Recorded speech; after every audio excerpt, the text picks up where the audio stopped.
welcome to the Film Vomit Podcast, an extension of the Vomit series of podcasts. As always, we're your hosts, Mac Taylor and Cole Selby, and today we are bookmarking the Texas Chainsaw Massacre series.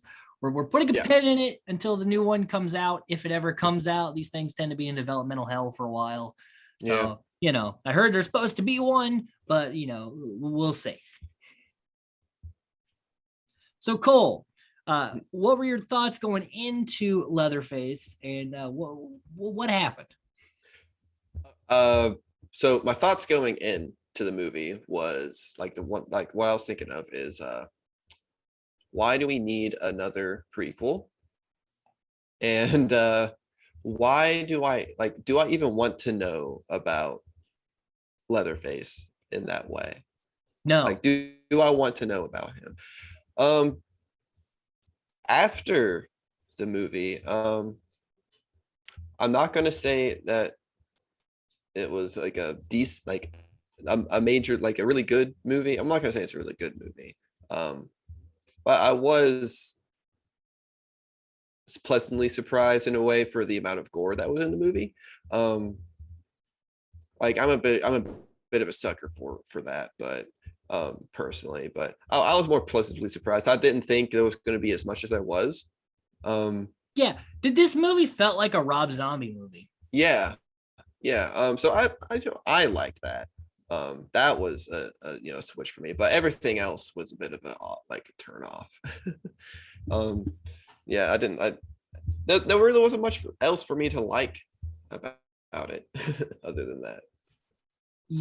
This is the only one in the franchise I had never seen before. I had seen all the other ones at least twice. Yeah. I mean, the original, in the first two movies I've seen probably 30 times. I've seen those ridiculous amount of times, but the other ones was off and on. And going in, I had listened to reviews and things, I knew what the movie entailed, which is why I kind of stayed away from it as long as I did. Yeah. Even though I owned a copy on Blu-ray, I was still we can just watch the other ones. Yeah. The only one that I ignore more than that one is the fourth one. And it's got some, like you said, some good gore moments in it, but as we'll talk about, it doesn't belong in the Texas Chainsaw Massacre franchise. If this was a standalone movie with its own characters and plot, and it basically is, they just kind of shoehorned it into the franchise, and it doesn't work as a Texas Chainsaw Massacre movie. Yeah, it's kind of like they had a different movie and they just kind of slapped names on. Yeah. So before we get into the deep dive, we're doing that new segment. We're doing What You Watching. So Cole, what you watching? Me and my fiance are watching through the Teen Titans series, actually, the old one. Very nice. She's never watched through it, so it's pretty cool going through the whole thing again. We just finished the first season last night. Very well written show. It is, and I can't believe just how much of a main character Raven is. Even in the first season, because you notice that there, she is, in the beginning, such an outcast, feeling like an outcast, but then you see how she gets these buddy episodes with each individual Titan throughout the first season, and she gets super comfortable with them, and you see the growth through the kid. It's something that escaped me through my first viewing of it when I was a kid, just how well made the characters are in the series. So even really as it goes on, with everything. The side characters and thing, they really did some fucking writing. They put a lot of faith in this kid show. Yeah. So it's really cool going through all of it again, and she and Tequila seeing someone first, their first watching of it is really cool. It's always a neat feeling. Yeah, I'm still trekking through Power Rangers. I'm midway through Power Rangers Zeo right now. I also have been, since it's Halloween-y time, I've been watching the Simpsons Treehouse of Horrors. Hell yeah. I think I'm on the 11th or 12th one. I try to watch some spoopy stuff here and there. I mean, it's not like last year where I really went into it hard because of just everything that's been going on lately. I've had no time to really feel the Halloween time. Yeah. But I try when I can.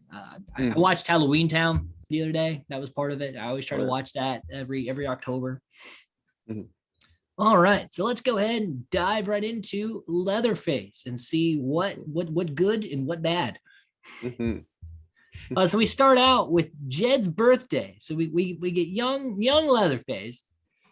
And what a birthday! Also, is this cake have meat in it? I could say yeah, yeah. Because You know like what? when they Yeah, were like it pulling it, it has looked to. like it had meat in it. Like it looked like I f- bacon was hanging off of it. It was weird.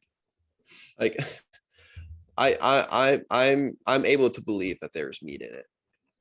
And also like because we see two of the other family members with Verna and Jed being Drayton and Nubbins. Drayton's character is completely different because this is supposed to be a prequel to the original Texas Chainsaw Massacre movie. The original Texas Chainsaw Massacre is still supposed to be canon, even though Verna is Yeah. not in that at all.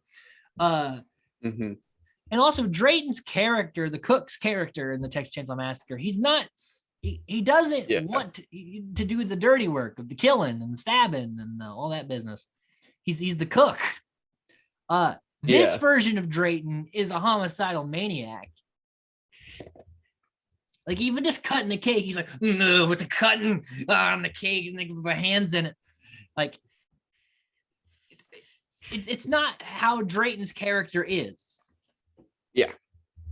Nubbins, I can kind of see it. He's supposed to be just kind of creepy and weird, and he was kind of like that in this. So it's I guess it's kind of on par.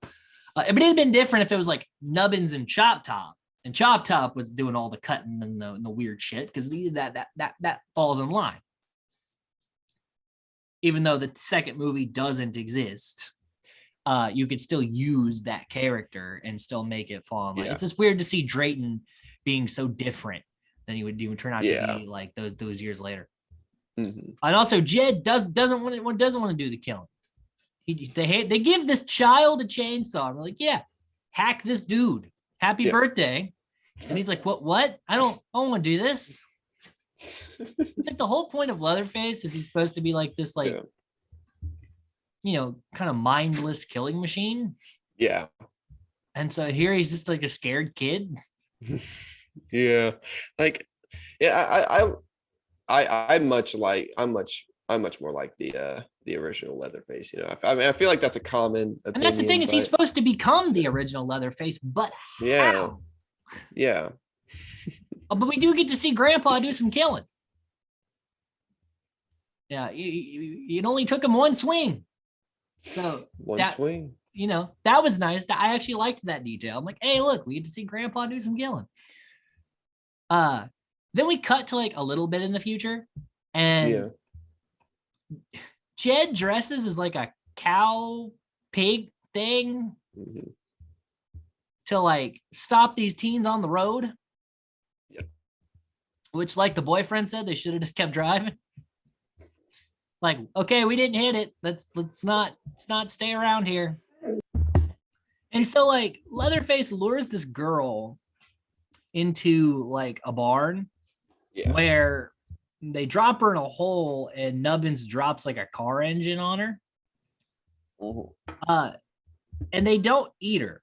And they don't really have a point in killing her. Like she's the sheriff's daughter. So all they're doing is like pissing off the sheriff. Why? Because in the original Texas Chainsaw, like they all worked at the slaughterhouse. The slaughterhouse went out of business and they needed food. So they ate people.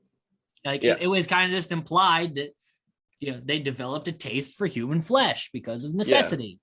That's definitely here they're just killing people for whatever. Yeah, it's been implied in about every movie that they are cannibalistic.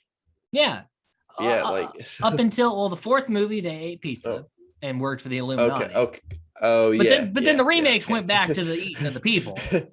And Texas Chainsaw, it was more so just not implied that they ate people again. Like Leatherface was cutting some people up, but we never saw the eating of the meat. You never skimp on it. You put it in cake if you have to. So it's like why would you go through all this effort? Like what are you doing then? Do you just enjoy just the cutting? Like this implies that they're just killers, not like once just kind of like people that were used to violence using violence to get by and then developing a taste for said violence. Yeah. You know, like there's how you become a cannibalistic maniac, not just being a complete psychopath. Yeah. At the start. It doesn't make sense, especially if you're still going to consider the first movie happening, you have to make it make sense. Like they barely even tied this into the Texas Chainsaw 2013 one, yet alone the fucking original movie. Yeah, like and I feel like the like the backstory that we do get, you know, like the hints that we do get, I think that's fine enough about why they do it. Personally, we don't need like everything explained. Like why do you cut people up specifically? Yeah, like because I want to chainsaw them up. That's what I guess. The sheriff shows up, and it's implied that this is Bert from Texas Chainsaw 13's dad. Yeah. So I guess his whole family is also just homicidal maniacs, except for his sister who was crushed by an engine. But it also makes sense why Bert hates them so much and wanted to burn their house down. Yeah, he killed his father and his sister. I like you're making your villains way more sympathetic than your protagonists. Yeah, like but instead the sheriff takes away Jed and he's like, you take one of mine, I take all of yours. But he's not going to kill Jed, he's just put him in a home. And I'm like, isn't the whole thing about an eye for an eye actually taking the eye for the eye that was taken? Not, oh, you take my eye, I'll like spray you in the eyes with something to make them irritated for a while. Like, what the fuck is that? Like, it's... And what did he mean by all of yours? He took one child. He did not take all the. I guess he put Drayton in jail for a little bit, but Drayton's back at the end of the movie, so he wasn't in jail. It's symbolic. Of what? Poor writing? I don't understand. It's you just don't you don't understand. So then we cut to the group home 15 years later, or like 10 or whatever. I think it's 10 years later. And they're like, now we're going to play a game. Guess who Leatherface is? Even though it's pretty fucking obvious from the jump who's going to be Leatherface. Yeah. Because you only have 3 options that are dudes in this movie. Yeah. Yeah. Bud, who is the kind of red herring. Like the way too obvious choice. Because he's this big, hulking, quiet guy. Mm-hmm. There's Isaac, who's a complete psychopath. And there's Jackson, who's like a well-adjusted, kind of just messed up kid. Yeah. You know, like Jed in the beginning, the well-adjusted, just kind of messed up kid. Yeah. I wonder who that is. Like I like the concept of it when it was, if you pitched it to me like, oh, and we spend the movie having to guess who Leatherface is. And I'm like, oh, okay, I guess that could be all right. But the execution was poor because we know pretty much in the first like 2 minutes who it is. And then we're just waiting to see how the fuck it happens. But we meet Lizzie, the new nurse, who talks to Bud, and Bud doesn't talk to her. And Jackson, who's like this, well-adjusted Southern guy. But it's less of like a halfway house and more of like a prison. Like all of these kids are just nuts. Yeah. Like not even just like if you went to like a mental institution, everyone has their own things, their own varying levels of things that they're there for. Not everyone is just a complete and utter psychopath. Yeah. Yeah. Except for 2 people. It doesn't work that way. No. But they also run this place like a prison, which then makes the psychopaths more psychopathic. Yeah. Just all around bad all around. It's like a Rob Zombie movie. Everyone's shitty. Nobody's redeemable except for Bud. Bud's great. I loved his character. Yeah. And speaking of Bud, basically Isaac is like hitting on Lizzie and Bud like kind of defends her, and then Bud gets in trouble over Isaac for some reason. I guess the doctor's like, I'm gonna pick on the largest man here for some reason. Then Lizzie goes to the bathroom and finds Clarice choking a girl with a baby mouse because she was accidentally looking at Isaac. Wow. Poor baby mouse. Yeah. And we see like she's burned, like I guess something of her past. Nothing about what's past, but Jackson's. And Lizzie defends Bud with Jackson to the doctor, but the doctor's all like, "Oh yeah, the man that bludgeoned the guy to death because he took his doll is a great guy."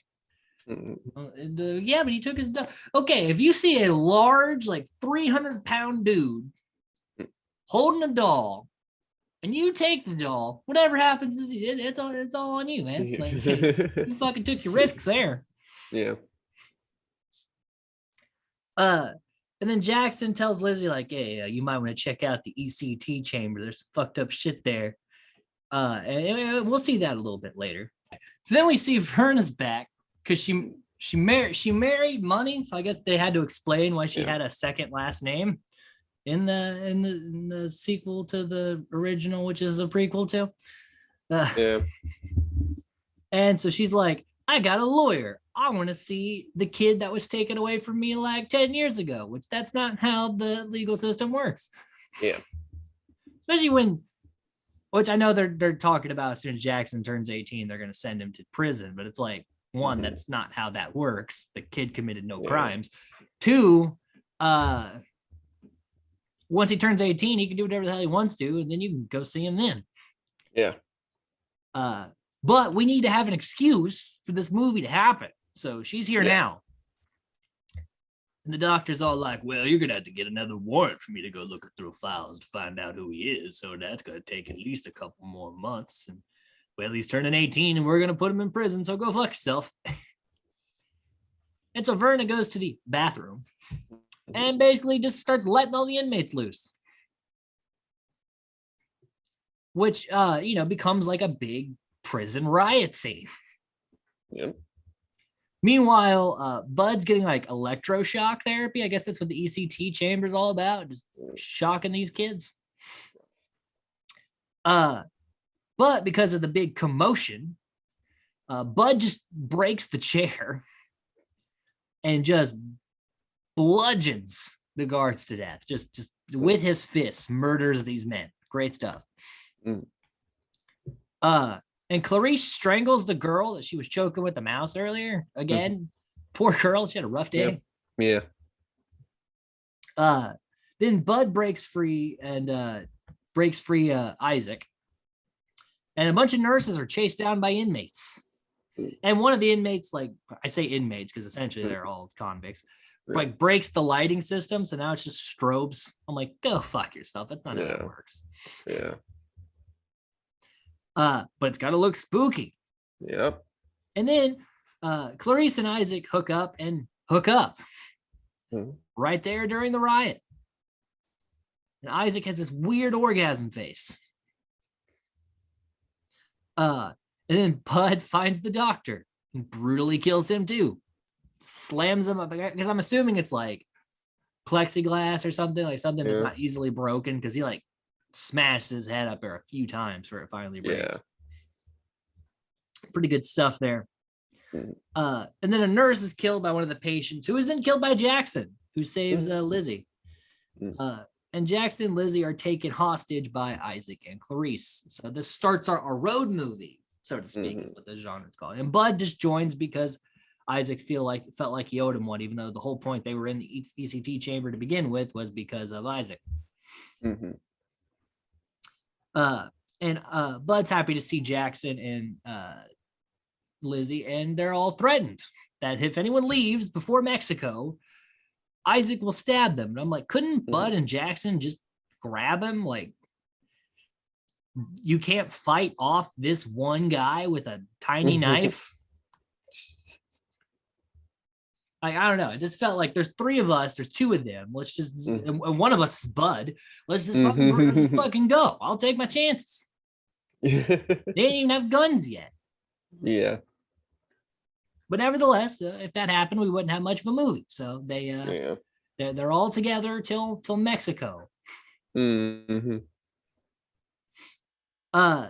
And they change clothes, and Clarice is already jealous of Lizzie because Isaac's staring at her. He's like, you don't have to get jealous and kill her. And I'm like, why does she always have to kill the person that he's looking at? Like, yell at him. So now the sheriff's on the hunt. Dog will hunt. Yep. And Verna has an inside source she's paying to find out where these kids are. Again, this is all your fault that they're in this mess. You could have just, waited a couple of months. Yeah. And the sheriff wants these kids dead. He's like, you just shoot. You don't ask questions. Yeah. Just go ahead and shoot. Leave it up to Jesus. Leave it up to Jesus. Jesus. And then they go to a diner without Bud, which is kind of harsh. Mm-hmm. And Isaac and Clarice, they're having fun. They're throwing, I think it was like tater tots or something in each other's mouths, and it's having fun. And meanwhile, Lizzie and Jackson are just kind of lamenting the situation that they're in. And then they proceed to do, he's like, you want to cause some shit? And they stab a waitress and steal a gun, kill like 3 people, and steal a car. And the only one that gets shot is Bud for some reason. Yes, because he was the biggest target. Like, he's literally just standing outside, making sure Lizzie doesn't run off. Because every 5 seconds, Lizzie keeps trying to dip, even though she owes Jackson and Bud for not letting her die. Yeah. She's a total bitch. She knows what's coming to her at the end of this movie. And then the guy who like didn't get killed in the restaurant, the cops show up and he's like, yeah, I reckon they headed down that over yonder. I'm like, why is he talking like that? It's like they started cutting it up with the waitress and having a shootout up in her. Like, all that was missing was the sheriff coming in like, now what in tarnation happened up in here? Well, I tell you, Sheriff, we was just over here having some grubs and such. And they came in and started cutting up the waitress and shooting on up in the place, I say. They headed on down to Beggar's Canyon. Like, I was like, what movie was this guy in? Was this like, did they find this guy from another set? Or just like, you know what? Just say a few lines here. Like, so weird. It is. So they find a camper with a guy who committed suicide in it. Mm-hmm. And Lizzie tends to Bud's wounds. And Isaac and Clarice have a 3-way with the dead body, which is really weird. Yeah. And we see like the extent of her burns because it's like all over the front. But I don't know why that. Again, this felt like a Rob Zombie movie because they're like, of course they throw necrophilia in there. Yeah. And then Isaac comes out and he's like, she read our files. She knows who our families are. Jackson's like, I don't care who my family is or no files. I just care about Bud. And I'm like, wow, that's really going to change here in a couple of hours. So Lizzie tries to escape again. Shocker. Isaac catches her. Jackson defends her. Clarice shows up with the guns, takes Jackson and Lizzie back. And Isaac just keeps belittling Bud, which is a horrible idea. Stop doing that. Yeah. And so Bud curb stomps him to death. Very brutally. First, he like hits him in the head, just drags him off into the woods, and just curb stomp, and somehow falls asleep after he curb stomps him. I guess it was a little work, curb stomping him. So Clarice goes looking for Isaac. Lizzie's like, let's go ahead and run. And Jackson's like, I can't leave, but you know this. And again, it's like, just stop being a bitch. Yeah. Let him go find Bud, your biggest protection you have. Yeah. And then go. Like, why do you keep wanting to dip? Every time you dip, some shit goes down. Stop dipping. We wouldn't have had to curb stomp Isaac if you didn't dip. So they find Bud, and Sheriff finds Clarice and beats her and shoots her. They do the hell smoke in the mouth thing after he shoots her. And Lizzie's still trying to dip to the cops. I'm like, you think they're gonna let you live? Yeah. You don't even look like a nurse. You look like one of them. He said, shoot first and leave it to Jesus. Do you want to be left to Jesus? No, she don't. Stupid woman. So they head out after the sheriff shoots up the camper. Mm-hmm. They do that thing where they just unload like every gun into a place without looking. He's like, there's a body in there, but it's been dead for a while. None of them. This poor guy committed suicide. His body was then used in a 3-way and then shot to hell. Yeah, that's like I feel like that's not what he envisioned. No. You know? Rough times. So the trio hides in a cow to avoid the tracking dogs, which is just an excuse to get them all wet and gross because it's a Texas Chainsaw movie. Got to be wet and gross. The movie's already gotten pretty gross. It just needed to get the wetness meter up. Yeah, if you really had to just blood everywhere, so slop them up. Ooh, Jesus. And then Lizzie gets them spotted because she screams at a cop car. I'm like, what are you doing? So Bud comes at the cop and gets shot in the head. Mm-hmm. And then Jackson just kills the fuck out of said cop with the door of the car. And Lizzie's like, what are you doing? You're a murderer. And he's like, did you not see him shoot Bud in the head? Which would clearly set Jackson off and make him kill this cop. Can you not connect up? You're supposed to be a doctor. Yeah. This is basic math here. Jackson cares about Bud. Cop kills Bud. Jackson kills cop. Why are you upset? Yeah. So like Lizzie's driving the cop car with Jackson and he's freaking out and she's yelling at him. And then he gets shot in the side of the face.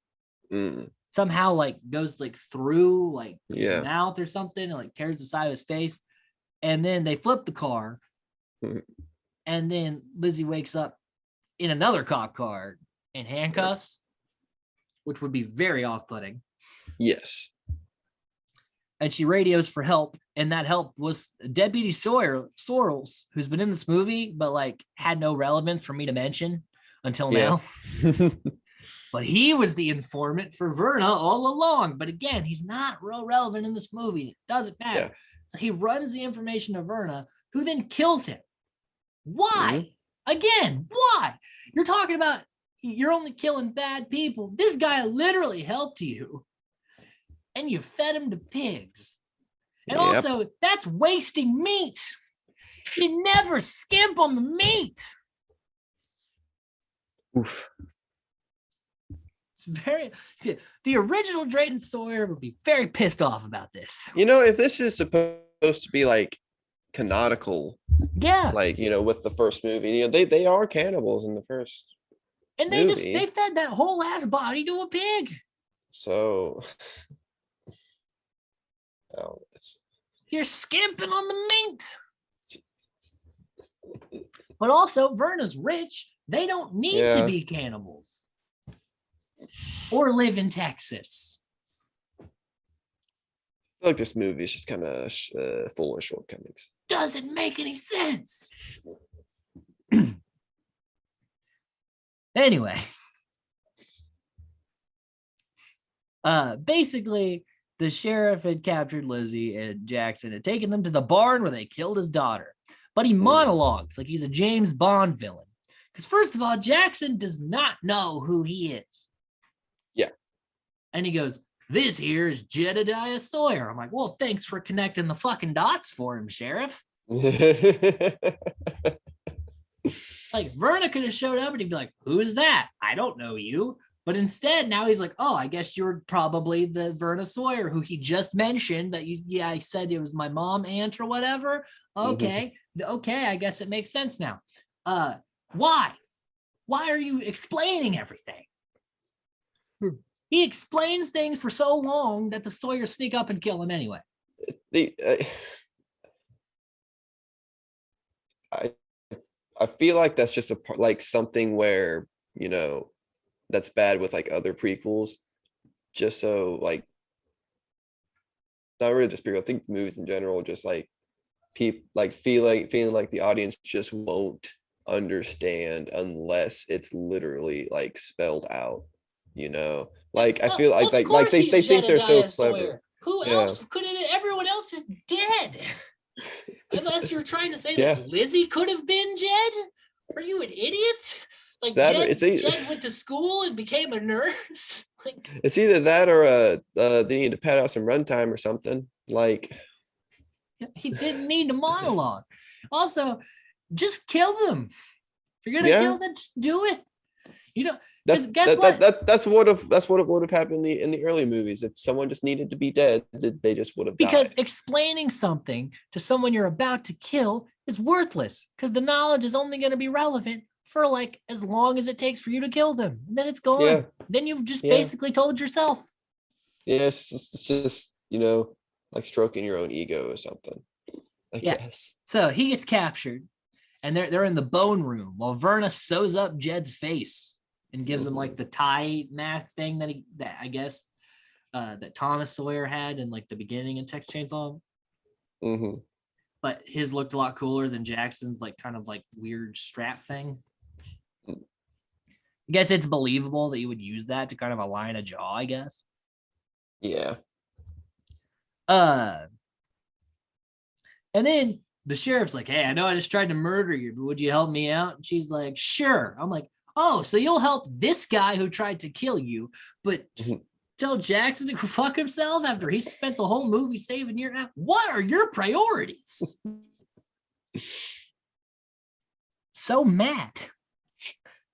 So then Verna's like, all right, Jed, get the saw. And he saws up Hartman. Yep. And then Lizzie bolts, because of course she does. She always does. Yep. And the saw chases on. And she pleads with him, and he decapitates her with a chainsaw, which is not how chainsaws work. Or decapitation. It's very hard to decapitate someone in one's way. And then he puts on her face at the end of the movie. Because you gotta have a face putting on, and you have to have that. You have to have the snapshot camera thing. Someone has to get sledged. The ass shots are. I think that's and then we also see the Sawyers dumping more meat to the pigs, and I'm like, what are you doing? That's so much meat you're wasting. Yeah, I don't know if like like if anyone thought that they weren't cannibals. Did the writer just not want them to be cannibals? It's like, you know what? Cannibals too far. But you know what we should have that we didn't have? A three-way with a corpse. Now that's Texas Chainsaw. But eating people, no, that's too far. It's not. You can eat them, but you can't eat them. You understand? You can kill them, you just can't eat them. You can have sex with their corpses, but you can't eat them. Very, very. So that's Leatherface. Yeah. So I got two fun facts about this movie. They rebuilt the original Sawyer house in this movie, but it was shot in Bulgaria. It's the only Texas Chainsaw Massacre movie not shot in the United States. Yeah. So technically, it's the Bulgarian Chainsaw Massacre. That's doesn't sell as well. There's actually only 2 chainsaw kills in the whole movie, though. Yeah. And the less really kills and more just like excuses for massive gore. Yeah. They're not really that too much. They don't really do too much. So this film was written by Seth M. Sherwood, who wrote Hellfest, which we've covered on the podcast, London Has Fallen, and Day of the Dead Bloodlines. The sheriff was played by Stephen Dorff, who was in Bucky Larson, Born to Be a Star, Alone in the Dark, and Blade. Verna was played by Lily Taylor, who was in The Nun, The Conjuring, High Fidelity, and Rudy. Deputy Sorrells was played by Finn Jones, who was in Game of Thrones and Iron Fist. And Clarice was played by Jessica Madsen, who was in Last Blood, the newest Rambo movie. IMDb gives us a 5 out of 10. Metacritic gives it a 5 out of 10. Rotten Tomatoes gives us a 30%. So Cole, give me your final thoughts on Leatherface. I okay. Another prequel wasn't needed. Agreed. I'm gonna say that right now. It was not needed. I don't like I don't know why they tried to do a mystery thing. Yeah. I think it was just good for like marketing reasons, maybe that's what it was for. Like, we need to market the movie, and market something different. Well, like the marketing, like the poster is like small Leatherface holding a chainsaw. I would have loved to have seen like little Jed getting slowly but surely forced into this life instead of like, but he got taken away by the sheriff, his daughter they killed. But now who is he gonna be? Which one's gonna be the guy at the thing? Like it could have just been kept him with the family the whole time. And like the reason why he is the way he is because of his family. Because he was the family. Yeah, like not because he got shot in the face. Yeah, like taking his entire backstory and completely rewriting it that way, because he had a backstory. It was there. He lived with a fucked up family, and that's why he's fucked up. Yep. I guess he's also mentally challenged, but still, same thing. A mentally insufficient kid who was raised by psychopaths. Yeah, became a psychopath. Yeah, this makes it seem like. Yeah, this makes it seem like, like his family like isn't nearly like in the wrong as much, or like the justice system is in the wrong. Like even you said, no one's really redeemable in this movie. Everyone's an asshole. Like, I didn't like the mystery part. I didn't like the altering of the entire backstory. I thought it was good already. Half of it doesn't make any sense. On it. Yeah, if they expanded on it, that'd be kind of, that'd be cool. How does tiny, scrawny ass Jackson become giant ass Leatherface? Yeah. And then scrawnier, but still very tall Leatherface in Texas Chainsaw? Yeah. Like it doesn't gradually go in that direction. Yeah. And like, okay. And I don't really care about any of the characters. I don't care about any of them. No. I really don't. I know they're like, ooh, but we get to learn more about Verna. I never asked. Right. I don't think anyone did. Especially after Texas Chainsaw 13, I was kind of hoping we just ignore that one. Instead, we tried to fucking play off that one. And and like I said, the gore's cool. I like gore. I like gore. I'm a gore. Like, it's really cool looking. It's really nice to have that kind of stuff. I just wish it was in a better movie. Yeah. It would have been better in a better movie. I'd probably give this like a 4 out of 10. Yeah, like it's not the worst one I've seen. It's not the worst one.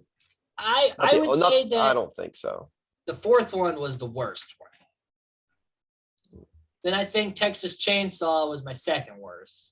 Yeah. This is the third worst. And then because I think the Texas Chainsaw Massacre 3 - Leatherface. Mm-hmm. Was slightly better than this one because they got the family right. Yeah. And then probably after that, I would do The Beginning at, what is that, like number 4? Fourth place, I'd probably put The Beginning. Third place, I'd put Texas Chainsaw Massacre 2.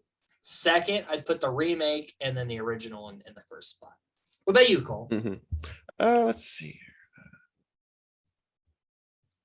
Well, I'm just gonna, just get it out of the way first and say, the original is my favorite one. Mm-hmm. I do like that one. I actually really liked 2. I really liked that one. That was a good one for me. I'll probably actually just place that number 2 slot as well. I really liked that one. I was like, the remake bumped up just a little bit for me, just because I thought the remake was really well done. Mm-hmm. Mm-hmm. Let's see here. The middle parts are always the hardest for me. Yeah, say 1 and 2. I'll do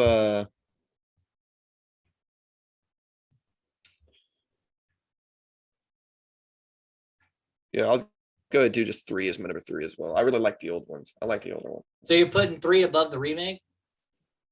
Yes, I'm gonna put 3 above the remake.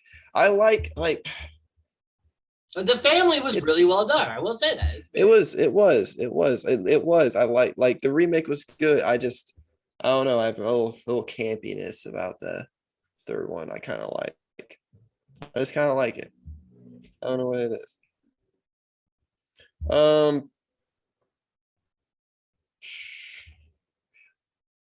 Yeah, then I'll put the remake of 4. Okay.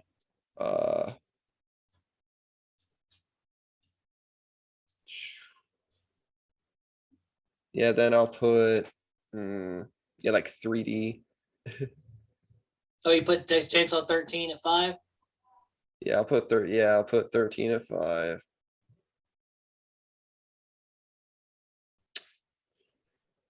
And then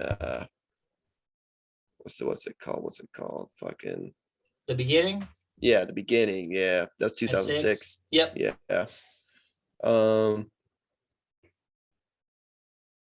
Yeah, then which one haven't I named yet? Yeah, you got 4 and Leatherface left. 4 and Leatherface. Yeah, then I'll just put 4 and then Leatherface. Oh, so you put Leatherface at the bottom. Yeah. Interesting. Yeah. I mean, I can see it. I can see it. Like this. Just the more I think about it, the more I think about it, like I'm thinking about the other movies right now, and there's just more to like about them. Like the only good thing I've said about this one is the gore. At least I had other good stuff to say about the other ones. The 4th one had Matthew McConaughey being batshit insane. That was it did. That was the redeeming value of that movie. It did. All right, well that's gonna we're done with Texas Chainsaw Massacre. Yeah. Stay tuned next week. We're doing scary stories to tell in the dark. We're in spoopy season. It's gonna be fun. We're gonna scary stories to tell in the dark. I read those books all the time as a kid. I was excited when the movie came out. I was not disappointed. I'm very curious. I haven't watched it since theaters, so I'm excited to rewatch it, see how I really feel about it. Can't wait to have a discussion about it. Till next time, everyone. Stay safe. Stay nerdy.